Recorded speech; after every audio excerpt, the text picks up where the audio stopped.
Ассаламу алейкум всем братьям и сестрам.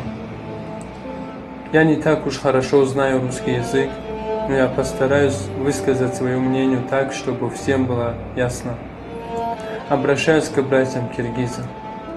Конечно же, не всем киргизам, а те, которые готовы убить ради кусок земли своего брата.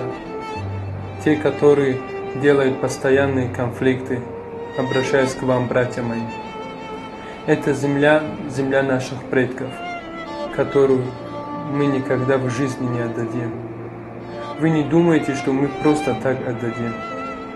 Хоть это кусок земли, но для нас, таджикского народа, это самое дорогое.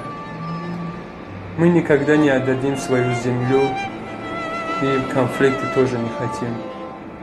Помните слова нашего пророка Мухаммада, саллаллаху алейхи вассалям, «Иннамаль му'минуна ихва».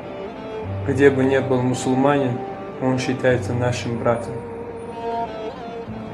Мы считали вас братом, до сих пор считаем.